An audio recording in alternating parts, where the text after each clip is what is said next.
Forget the markets. I think this just in is now probably the seminal event of the week. State workers in Illinois have now been given an ultimatum: pay up or shut up. Democrats in the Illinois House, that's right, Democrats, passing a bill that would force public workers to pitch in some dough for their pensions. Now, it's only 2%, hardly a novelty to private workers who've gotten used to fending for part or even all of their retirement. But state government workers, well, that hardly ever happens unless this bill becomes law in Illinois, as it likely is. Let's see what happens. To Wayne Rogers and Mark Cavuto and Sabrina Schaeffer on what to make of this. Sabrina, what do you think? You know, I think that this is just the beginning of a lot of laws like we're going to see just like this. I hope that they are taking their cues from Wisconsin, because if you look at what happened after Governor Walker instigated his reforms, the state has saved hundreds of millions of dollars from very similar reforms, asking that public sector union workers pay more into their pensions, more into their health care. This is not unheard of. It's not a crazy solution, and I think that's one that will work well for Illinois. You know, Wayne, the fact that this is being pushed by Democrats, I know there are a lot of machinations within the state that there is a far more onerous proposal being bandied about by Republicans that would demand that they pay even more into this. But the fact that it is, that could be one of the union workers for you now. But, Wayne, do you think that this is a sign of the times? States recognize it, and it will be the pattern? Well, it has to be, Neil, because as we know, there are 5 cities in the state of California that are bankrupt. Particularly, for example, you take the city of San Bernardino, where the CalPERS, on behalf of the California Public Service employees, has gone into the bankruptcy court and asked to be put in front of the bondholders of all things, kind of like the General Motors case, you know. And this is going to occur constantly. It's interesting to note, though, that, by the way, in this Illinois situation, the bond market improved. They went from 5.14% down to 4.98% just on the promise that this bill would be passed, which tells you, I think, that the free market is operating in the sense of saying, guys, you got to do something. You're $97 billion upside down in this pension thing, and it's increasing at the rate daily cost of $17 million a day. If you don't do something, now those are facts. If you don't want to deal with the facts and you don't want to deal with reality, you're going to break the state. All right. He's referring, of course, to Illinois general obligation bonds, whose prices went up and yields went down on the passage of this, that the state might be getting a handle on its finances. Mark, what do you make of that? Well, look, you know, Chicago, which is my home, and Illinois is my home state, this has been a long time coming for the state. They've written too many checks and promised too many benefits that they can't pay for. And it's not just, we're not just talking about teachers or public safety workers here. We're talking about lawmakers. We're talking about mayors. We're talking about cities not paying in the right amount of money to the fund. And so this has been a long, long time. So do you like this, Mark? Do you just say it's just catching up with the reality, or what? I think it's catching up with reality. I think it's a serious problem. There are other problems like this, but the Illinois problem, the $100 billion that they're going to have to come up with here is really a drop in the bucket, I say, because they're going to extend out the age in terms of retirement. They're going to force people to pay in more, and then there's questions about whether that's going to even be enough, Neil. Yeah, so no, that this has been a Mark, serious that's a very problem. good point. And Sabrina, one I want to pick up with you, that the 2% thing I told you about, some of the proposals Republicans had to up this to 5%, to eventually make workers pay even significantly more than that as years go on and stagger it in. And that they're going to revisit this well again in Illinois, even if this passes. What do you make of that? Well, yeah, I'm sure that some critics will be concerned about workers' ability to pay that much, but I think the flip side of that is it fair the way it stands now that politicians are promising workers who have worked hard for many years and are expecting certain pension packages and certain health care packages, that they're not going to receive that? And so I think that we need to be talking about what's good for workers and make sure that they're getting an honest and real and reliable retirement package. In other words, give them a heads up now, not to make it instant. Absolutely. But Wayne Rogers, on that notion, whether they get immediate warning or whether this is sort of grandfathered in, this is the inexorable direction, isn't it? Well, not only that, I mean, to use the word fair, you know, our president always uses that, certain people paying their fair share. Who's to determine what is fair here? You cannot be dealing with relative terms like fair. You've got to deal with reality. This thing is upside down. The state is going to go bankrupt. And if you don't look at that and face it straight on, I don't care whether you're a Republican, a Democrat, or a communist, you've got to deal with reality. And if they don't do that, they're going to have a big problem, which is bankruptcy. You know what's really lots scary? of You're all feather on the same bedding page. But Mark, what do you think of that? Because I think it's so. There's a lots of you have lawmakers writing and determining their own pensions, and mayors benefiting from this. You have people in authority benefiting from this. So it's not just the rank and file people here, Neil. It's a corrupt system. It needs to be reformed seriously. Sure, and unions would be smart to sort of go along with this and to get sort of a head start, because the fact is that the public doesn't have a very fond view of unions right now, and public support for unions is dropping precipitously, and it's because of things like this, because people don't think that all workers are getting the same deal here. So I think that unions would be smart to start saying, we're going to pay a little bit more so that other workers don't have to pay for it. Well, someone smelled the coffee because of lawmakers. Right, and it's Democrats are pushing this, so that tells you all you need to know. Guys, I'll see you a little later in the show. In the meantime, did a very good week. Well, investors take note. Just because the government reports jobs are on the rise, it neglected to point out the other thing that's on the rise even faster.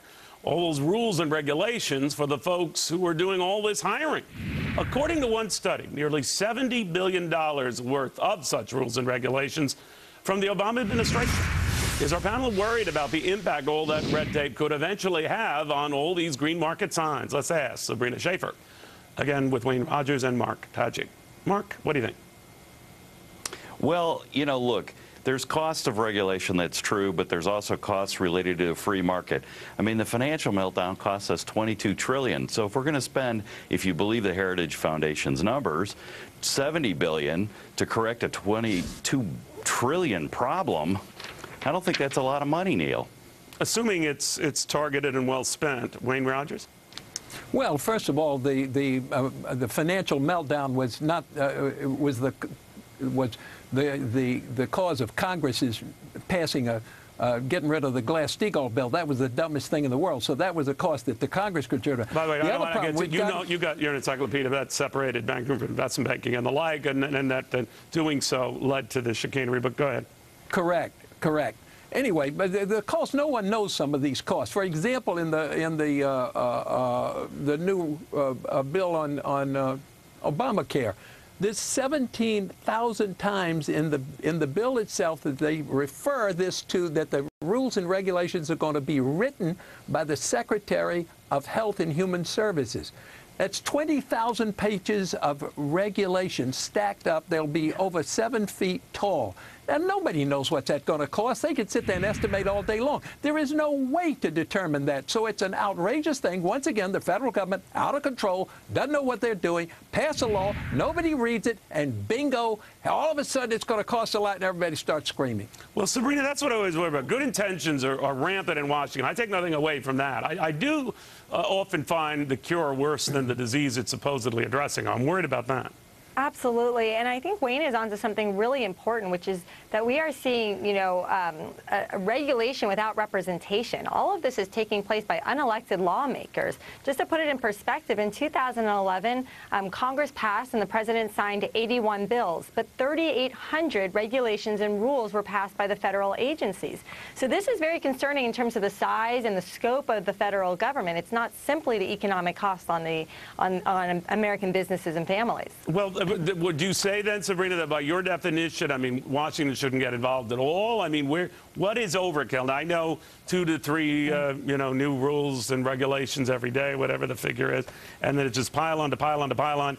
What are the parameters for Washington?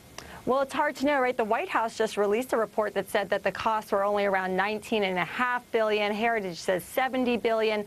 The Competitive Enterprise Institute puts a report out every year called 10,000 Commandments. They said that the cost of regulations is much closer to $2 trillion.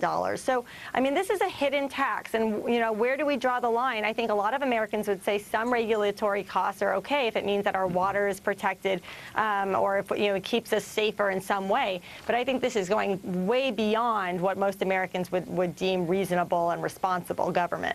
Mark, Do you ever worry about that? That I had small business guys on at the top of the show, you know, a baker, another guy ran a culinary outfit, and it's still someone else involved in Las Vegas. And to a man and a woman, when I've had them on, they say kind of the same thing. If I'm in violation of any of these new rules and regulations, ignorance is not an excuse or a way out, Neil. I pay these fines. I have to pay these fines. And they've actually budgeted in fines that they're going to get for not complying with laws and regulations they have no idea exist. Well, look, you know, there are compliance issues, and business always wants less regulation. They would also like no regulation. So, you know, there's costs with everything. There's Mark, I think what they're saying is cool it on just a pile-on of regulations. Right. Well, look, what's pylon? 40, you know, the Heritage says 1,100 new rules and regulations since the start of the year. That's pylon. But 40 billion for environmental related regulations. How much would you, Neil, pay to clean up and reduce cancer rates? I mean, cancer rates are directly correlated to the environment being dirty. Think about what you're saying. How much would you think about what you're saying. The original rules and regulations to keep our water and air clean, we've piled on to those, presumed with the same goal. At what point do you stop? Do you find another loophole? Well, this would apply to water and air. Well, This would, you know, where again, does it end? And what's the benefit you get?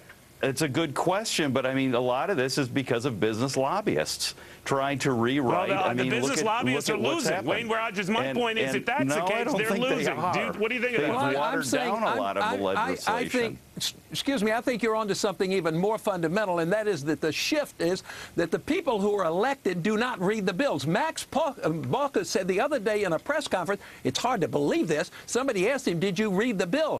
He said, no, I can't read every word. I have a whole group of experts over here who read and tell me. I was thinking from earlier last year when he said that he had experts and surrogates who did that sort of thing. Well, they obviously let him down. Yeah, but we don't elect those, Neil. We don't elect the surrogates. They are not responsible to us. He is. Everything is no. All right. Well, they've lost to the party of no on regulations. That's pretty clear. Sabrina, where do you see this going? Where do you see this going? Well, I guess one of the questions is, are these regulations actually efficient? Are they actually keeping us safe? Are they making the environment any better? And I think that you can look at the EPA, which is one of the biggest culprits for these costs, and say that a lot of times these regulations are not actually having the intended, effect that they're supposed to. For instance, the fuel efficiency standards.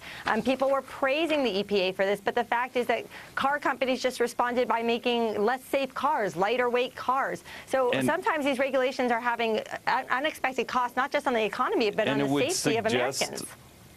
It would suggest we need more regulations or better regulations. All right, I'm just saying, by the way, that gas thing, what they did is for fuel-efficient cars, because they were saving on gas, they're slapping fees on them over the miles they cover. Be careful what you wish for. Good night.